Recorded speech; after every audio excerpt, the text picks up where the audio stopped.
Good morning friends, myself doctor Archana Dahiya. मैं एक बार प्लास्टिक एंड कॉस्मेटिक सर्जन हूँ। आज हम डिस्कस करेंगे बोटॉक्स और फिलर्स क्या डिफरेंसेस होते हैं, किस किस को ये कराना चाहिए, कब कराना चाहिए एंड क्या कॉम्प्लिकेशन हो सकते हैं। सबसे पहले बोटॉक्स क्या होता है, फिलर्स क्या होता है। बोटॉक्स होता है बोटुलिनम टॉक्सिन, जो बोटॉक्स के नाम से ही सबसे ज़्यादा जाना जाता है। बोटुलिनम टॉक्सिन क्या करता है, जब भी हम मांसपेशियों में लगाते हैं उस मांसपेशियों को रिलैक्स कर देता है। तो जब भी जिसको भी फोरहेड ऐसे रिंकल्स होते हैं, पेरियोर्बाइटल जैसे ये वाली लाइंस होती है, किसी किसी को यहाँ पे मल्टीपल्स ऐसे लाइन पड़ती है जो वो बोलते हैं या हंसते हैं तब, तो उन लोगों को बोटॉक्स कराना चाहिए। इनको हम बोलते हैं डायनेमिक रिंकल। जैसे हम कुछ डायनेमिक मतलब जब हम कोई काम कर रहे हैं तब हमारे रिंकल्स आ रहे हैं। एक दूसरा होता है फिलर्स। फिलर्स जैसा कि नाम से पता चल रहा है, किसी चीज़ को फिल करने के लिए। तो ये कोई भी गड्ढा है, जब हम बातचीत कर रहे हैं या फिर नहीं भी कर रहे हैं तो कोई भी गड्ढा हो उसको भरने के लिए होता है। जैसे कि हमारे अंडर आई होता है, किसी किसी को यहाँ पे काफ़ी गड्ढा होता है, तो जहाँ भी वॉल्यूम लॉस होता है अंडर आई में, वहाँ पे फिलर्स ज़्यादा इफेक्टिव होते हैं।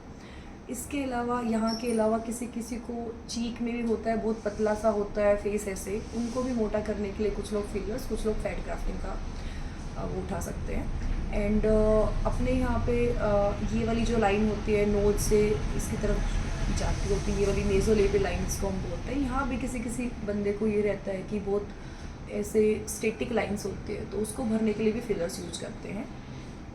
अब जैसे बोटॉक्स में बोटुलिनम टॉक्सिन होता है, ऐसे फिलर्स में अपना जो हाइलुरोनिक एसिड होता है वो भी होता है, कुछ कुछ हाइड्रोक्सी एपेटाइट वगैरह के भी बने होते हैं। लेकिन जो मैक्सिमम आजकल जो हम फिलर्स कर रहे हैं वो हाइलुरोनिक एसिड के ही होते हैं।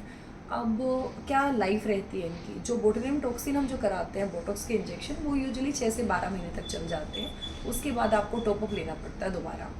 एंड जो फिलर्स होते हैं उनकी भी यूजुअली 6 से 18 महीने तक की लाइफ होती है, उसके बाद उनके लिए भी टॉपअप लेना पड़ता है। फैट ग्राफ्टिंग जो हम कराते हैं वो ऑलमोस्ट परमानेंट रहती है, बट उसके रिजल्ट 3 महीने बाद ही पता चलता है कि कितना बॉडी में एब्जॉर्ब हो गई है और कितना बची हुई है। अब कभी कभी कॉम्प्लिकेशन में फिलर्स का ये हो सकता है कि जैसे आपने लिप ऑगमेंटेशन के लिए, लिप को बढ़ाने के लिए जैसे हम फिलर्स कराते हैं, तो कभी कभी ओवरडू हो जाता है, ज़्यादा देने की वजह से आपके लिप्स बहुत मोटे हो जाते हैं। लेकिन ये सेफ हैंड्स में नहीं होता है। जिनको करना आता है, जैसे कि मेनली प्लास्टिक सर्जन्स करते हैं, कुछ डर्मेटोलॉजिस्ट भी करते हैं, तो आपको उन्हीं से करना चाहिए। आपको पता होना चाहिए कि आपका डॉक्टर कौन है। अगर आपको इन दोनों में से किसी के रिगार्डिंग कोई भी क्वेरी हो तो आप मुझे कॉल कर सकते हैं। हम हेयर के, स्किन केयर के रिगार्डिंग ऐसे वीडियोस बनाते रहते हैं, तो आप हमें इंस्टाग्राम और यूट्यूब पे लाइक भी कर सकते हैं। Thank you.